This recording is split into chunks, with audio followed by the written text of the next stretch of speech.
За баярлалаа. Энэ Эрдэнэбат гишүүнд их баярлж байна. Бол өдөр зөндөөл тоорч ярьдаг баах асуудлуудыг ингээд 5 багц болох гээд асууцсан байр Монгол банкнаас. Тэгэд энэний хариу үг бол манай эрс улсууд ялангуяа ахмадын төлөөлөл танилцсан болов уу гэж бодож байна. Тэгэхээр 5 асуултанд тийм эерэг хариу ерөөсөө алга. Өөрөөр хэлбэл Монгол банкны хариу үндэслээд, хариултыг үндэслээд банкны хорооноос ямар нэгэн шийдвэр гаргах их боломжгүй юм аа. Энэ 5-ыг энэ хариултыг та бүхэн сайн үзээрэй. За Монгол банк бол ингээд санхүүгийн зохицуулалт хороотой нийлж байгаа зээлийн хүүгийн хэмжээг бодох тооц гаргачлалыг батлаад хэрэгжилтийн дэн хяналт тавина гэж байгаа. Тэгсэн мөртлөө бид нар энэ арилжааны банкыг өгч байгаа зээл дээр хязгаарлалт хийх, зохицуулалт хийх боломжгүй гэдэг байгаа. Энэ хоёр чинь зохицохгүй шүү дээ. Хяналт тавьж байгаа юм бол хяналтын мөрөөр ямар арга хэмжээ авч болдго юм бэ? Зээлийн хүүтэй холбоотой. Энэ асуултыг би Монгол банкнаас асуумаар байна. Тэгэхээр аргачлалаа батлаад хянсан газар бол заавал нэг тийм шийдвэр гаргах боломжтой л байж таарна шүү дээ. Логикоор болвол. За хоёрдугаар хэсэг дээр энэ ихний асуултаар бас нэг юм байгаамаа. Ингээд зээлдэгч одоо тэр прайм хүүд үндэслэн тогтоох. Тийм зээлийн одоо олох зээлийн хүүг тогтоох. Зээлдэгч бол хүүгийн мэдээллийг ил тод нийлдээ зарладаг болох боломжийг судалж гин гэдэг байгаа. Тэгэхээр энэ одоо энэ прайм хүүд үндэслэн тооцдог энэ тогтоох энэ боломжоо одоо хэдүүхэр удаан судалах вэ? Хизээ хариу гарч ирэх үү? Энэ тодорхой хариу өгөөч. За 3-4-р асуултанд бас л нэг жаахан ойлгомжгүй юм байгаа юм. Түрүүн Бат Эрдэнэ гишүүн бас асуун лээ. Тэтгэврийн зээлтэй холбоотой өмнөх шийдвэрийг нэр өхөө улс төрчид хөндлөнгөөс цуцлуулсан гэдэг байгаа. Энэ ямар шийдвэрээ цуцлуулчихад өнөөдөр тэтгэврийн хөвгийн нөхцөл юм таарах муу байгаад байгаа юм гэдэг асуултыг бол асуумаар байгаа юм. Тэгээ энээсээ болоод одоо энэ эрсдлийг 150%-аар боддгоо ер нь бууруулад байх шаардлагагүй. Энэ ч одоо нөлөө багтаа гэдэг байна. Жилдээ бол 0.5% энэ нөлөөтэй. Энэ чинь бол шалтгаан биш баймаар байна. За банкны их усүрүүдийн асуудлаар бол сая нэлээд тодорхой хариулт авчлаа. Тэгэхээр тусгайлан баг хүүтэй зээл олох тийм их усүр үүсэх боломжгүй л гээд байна л дээ. Банкнууд байдаг хэрвээ би зөв ойлгосон бол банкнууд байдаг хугацаанаасаа болоод энэ зээлийн олгох хугацаа бол хязгаарлагдаад байдаг юм байна. Тэгэхээр энэнийг их усүрг За, регулэгчний асуултанд Монгол банк эндрийн микрофон инх тайван Монгол банкны дэд ерөнхийлөгч.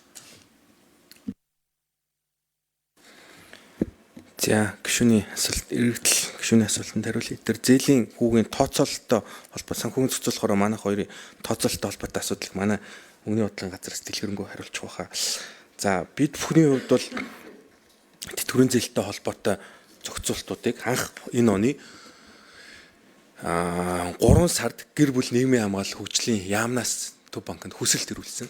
Хүсэлтээр тухайн тэтгэврийн зээл авж байгаа иргэний амжиргааны доод зээлээ төлөөд үлдэж байгаа төлбөр нь амжиргааныхын доод түвшин хангах хэмжээнд байлгаж өгөөч гэдэг хүсэлтийг бол тухайд тавьсан. Яг гэр бүл нийгмийн хамгааллын яамнаас ирүүлсэн хүсэлтийн дагуу Төв банк хуралдаад шийдвэр гаргасан. Түүний дараа холбогдох одоо нэр бүхий улсын хурлын гишүүд энэ асуудал чинь амьдралд нийцэхгүй байна. Энийг та бүхэн эргэж харах боломжтой юу гэдэг хүсэлтийг бол гаргасан. Үүний дагуу гэр бүл нийгмийн хамгааллын яамнаас дахиад Төв банкнд энэ тавьсан хүсэлтэд болио гэдэг хүсэлтийг буцаагаад тавьсан. Төв банкны мөнгөний бодлогын хороо хуралдаад дахиад угаасаа зохицуулж байгаа засгийн газрын зүгээс ийм асуултлаа тавьж байгаа бол буцаагаад энэ зохицуултуудыг бүгдийг буцаагаад цуцлсан. Буцааж цуцлаад тэтгэврийн зээлтэй холбоотой ямар нэгэн зохицуулт юусоо байхгүй болсон. Энэ дээр бол өрөө орлогын харьцаа юусоо мөрдүүлээгүй байгаад байгаа. Хугацаан дээр нь ямар нэгэн хязгаарлалт юусоо тавиагүй байгаад байгаа. Одоо хүчин төгөлтөр байгаа журмаар бол ердийн нөхцөлтэй хэрэглээний зээлийн өрөө орлогын харьцаа 50-50 байгаа. Тэтгэврийн зээл дээр бол ямар ч хязгаарлалт байхгүй. Одоо байгаа тэтгэврийн зээлийн үлдэгдлэр үр орлогын харьцаа нь бол 83% байгаа. Буюу тэтгэврийн зээл авж байгаа нийт иргэд зээлээ нийт авж байгаа тэтгэврийнхаа 83% нь бол тэтгэврийнхаа зээлэнд бол эргүүлээд гаргачихж байгаа гэсэн үг.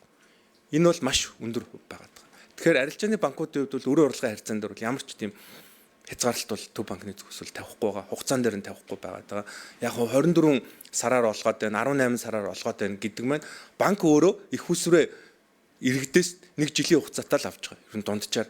Тэгэхээр бас урт хугацааны зээл олгох гэдэг бол арилжааны банкнаар өөрсдийн тийм их усрын одоо тийм хугацааны тийм зөрүү бол гараад байгаа. Энд дээр бол мэдээж Төв банкны зүгээс их усрын талд нь дэмжлэг үзүүлэх юм бол хамгийн үр нөлөөтэй тэтгэврийн зээлийн асуудлыг шийдэх боломжтой гэж бол үзэж байгаа. Зохицуултын зүгээс бол бид мэдээ заавал ойлгох нөөцийн хэмжээг бол тодорхой хэмжээнд нь өөрчлөөд багасгаад тэгээд хугацаагийн дээр нь бол заавал ойлгох нөөцтэй холбоотой тэр нэг эрсдлийн жин энтрийг бууруулад бол явах арга зам бол байгаа. Гэхдээ энэ маань бол түрүүний одоо хэлсэн их усүр талд нь шийдэхтэй харьцуулбал маш бага үр нөлөөтэй юм а. 0.5% л тэтгэврийн хүүний зөрүүтэй. Энэ дээр бол бид хүмүүс шийдээд юу явах бол тийм арга зам нь бол нээлттэй байгаад байгаа гэж л тэр тэтгэврийн зээлийн тэр хүүгийн тооцоолттой холбоотой санхүүгийн зохицуулахаараа Монгол банкны ерөнхийлөгч хамтарсан тийм тушаалаар гаргадаг. Энэ дээр бол яаж тооцдог талаар манайхан дэлгэрэнгүй хараа. За Монгол банкны мөнгөний бодлого үнийн бодлогын эцэс дэлгэрэнгүй хариултыг өгч биш. Энд дэр түрүүний хэлсэн юмныхаа тооцоонуудыг бас нарийн мэдээлэл өгчүүл дараа нөгөө нэг ажил хэрэгч жоохон шийдвэр гаргахад шийдэлтэй байхад хэрэгтэй тоонууд байгаа шүү. Тэрийгээ сонсчих юм бол бид ч гэсэн бас энд яаж гол нь сонсоод өнгөрөх шийдэлтэй байх уу гэдэг нь чухал болохоор тэрийг бас наривчлаад өгчөөрэй тхүү. За энэ дэрийн микрофон. За мөнгөний бодлогоос Монгол банкнаас хэлцээний захирал Батболд гишүүний асуултанд нэмж хариулъя. Төрөөс нь Монгол банкны эрхлэгч санхүүгийн зохицуулах хорооны дарга хамтран баталж байгаа нь болохоор зээлийн хүүгийн хэмжээг бодох тооцоо гаргаж байгаад байгаа. Энэ болохоор тухайн зээлийн хүүг тогтоохтой бол холбоогүй. Тогтоосон зээлийнх нь хувьд одоо яг зээлийнх нь сарын төлбөрийг хэрхэн тооцох уу? Одоо хэрвээ хүүгээс хүү тооцдог байлаа гэж үзэхэд бол яг бодит хүний дээр байх вэ гэдэг яг тэрийг тооцсны аргачлалыг нь бол хамтран баталж байгаа. За тэгээд түрүүний тооцоотой холбоотой түрүүний заавал байх нөөцтэй холбоотой тооцоог баг зэрэг дэлгэрүүлээд танилцуулъя гэж бодлоо. Яагаад 303 тэрбум төгрөг зүгээр сулрах тооцоо гарч байгаа вэ гэхээр одоогоор тэтгэврийн зээл олгож байгаа 5 банкны 9 сарын байдлаар тэтгэврийн зээлийн үлдэгдэл маань өөрөө 2.3 их 80 төгрөг байгаа. За тэгээд энэ банкуудын хувьд одоо Монгол банкнаас нөгөө заавал байлгахын нөөцийг тооцож байгаа суурь маань өөрөө 30 гаруй их 80 төгрөг байгаа. Үүний төгрөгийн их усрын хувьд болохоор одоогийн зохицуултаар бол 13% заавал байлгах нөөцийн шаардлагыг бол тогтоож байгаа. Хэрвээ энэ суураас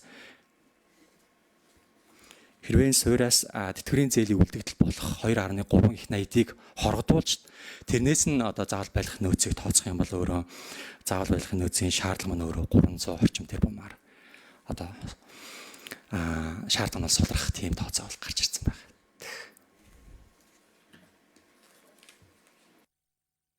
Арилжлагч шүүн тодруулъя. За ямар ч байсан энэ 150% гэдэг эрсдлийг улбууруулж болох юм байна. Тэгээ болох юм байна л гэж яриад байгаа. Энэ баг ч гэсэн нөлөөтэй учраас энийг хийчихмаар байгаа юм. За хоёрдугаар тэр зээлийн хүү тооцоолох аргачлал энэ төр гэдэг энэ ч ойлголол бичсэн юм. Гэтэл хяналт тавиад ямар хяналт тавиад яаж танай аргачлал зөрчигдөд байвал ямар арга хэмжээ авдаг талаар юм хэлсэнгүү. Энэнийг нэг хэлээд өгчихмөр байна. За 3 дугаарт энэ хүү өндөртэй байхад би одоо засгийн газрын төлөөллөөс асууж байгаа юм. Хүү өндөртэй байхад одоо манайд байдаг зарим нэгэн жишгээр энэ ахмадын тэтгэврийн зээлийн хүүгийн зөрөөг төрөөс даах боломжийг аль хэрэг байх вэ? Энэнийг нэг тодорхой хэлж өгөөч гэж нэг ингэж асуумаар байгаа. За энэ хамгийн сүүлчийн 5 дахь асуудал бол өөр тэтгэврийн их усрууд яриад байгаамаа. Тэгэхээр эн чинь олддоггүй шүү дээ ахмад хүнд. Энэ ингэж онол ярьж хэрэггүй. Энэнийг өгдөг тийм банк байхгүй шүү дээ ахмад хүнд.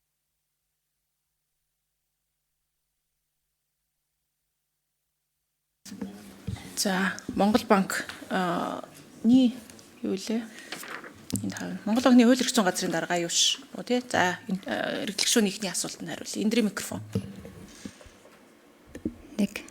За эрэгдэл гишүүний Монгол банкны хяналт шалгалтай банктай холбоотой асуултанд тодруулга өгье юу? Төв банкны тухай хуулиар арилжааны банктай ямар хүрээнд Монгол банк харилцах вэ гэдэг зохицуулт нь үндсэн суурь зохицуултанд явдаг. За төв банкны хуулийн 32-ийн 1 дээр байдаг. Энэ юу вэ гэхээр Монгол банк нь энэ хуулийн 12, 13, 16, 19 2 дугаар зүйл болон банкны тухай хууль тогтоомжийн дагуу банктай харилцана гэсэн зохицуулт байдаг. За энэ хүрээндээ за банкны тухай хууль, за бидний нэрдгээр урт нэртэй хуулиар ямар хүрээнд нь оролцох вэ гэсэн наривчлсан зохицуулт нь орж ирдэг. За энэ хүрээнд бол бид нар одоо юу гэдгийг зохистой харьцаа, актив ангилал, за банкны засаглалын асуудлууд, за мөн Монгол банкнд одоо банкны тухай хууль заасан 6 дугаар зүйл заасан тусгай зөвшөөрлийг өгөх, төтгөл зүйлэх, заал бодлогын арга хэмжээ авах гэсэн ийм хүрээндээ оролцож байгаа. Яг өнөөдрийн ярьж байгаа сэдвийн хүрээнд зээлийн хүүний асуудал, зээлийн гэрээ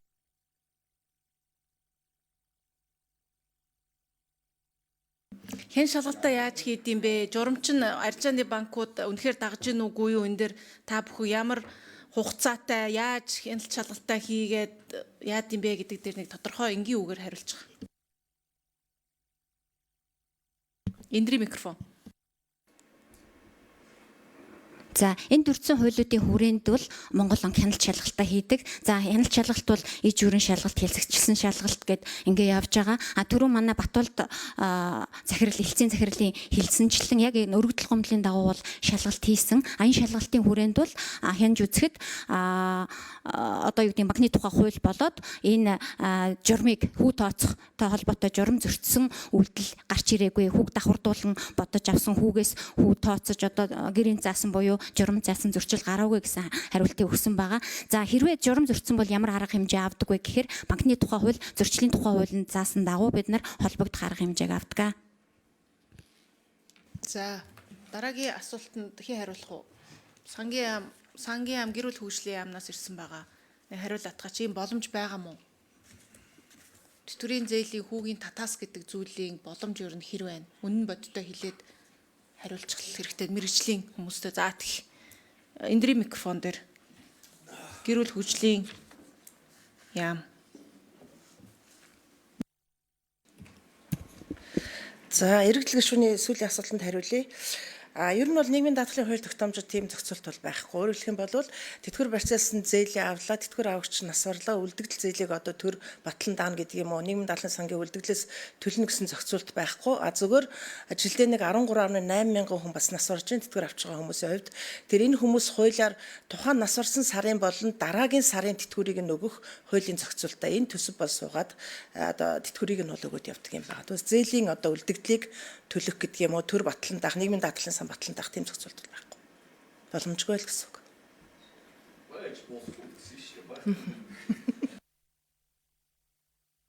Бусад тийм жишг байна уу гэж одоо шийдэжсэн та хэд маань энэ хүрээнд судалсан юм байд юм уу бодлогын хүрээнд? Одоо энэ асуудал бол айгүй их удаа яригдж байгаа асуудал шүү дээ. Тэгээд гарц гаргалгааны хувьд Эндрийн за тэтгэвэр барьцаалсан зээл гэдэг инхээр ерөнхийдөө бараг л Монгол улсад л байдаг гэж бид нар бол судалсан. Бусад орнуудад тэр тусмаа одоо Японд маш сонирхоод ийм гэж одоо ер нь байж болохгүй шүү дээ гэдэг асуудал бол тавьж байсан. Тэгэхээр олон улсын хувьд бол энэ байдаггүй жишг гэж харж байгаа. За гэхдээ манай Монгол улсын нөхцөл байдал бас их өөр болохоор яалтчгүй бид ахмадууд маань тэтгэврийн зээл гэдэг юм дээр бас амьдарч байгаа хүмүүс их байна. Тэгээ эн чинь өөрөө бид нар нөгөө тэтгэврийн тогтолцоогоо анх 90-д оноос хойш хийхдээ алдсан дундуур нь баахан популист шийдвэрүүд гарсны л үрг гай нөлөө гэж харж байгаа шүү дээ. За Пунсалмаа Бадамтарчин Пунсалмаа гişүү асуулт асууя.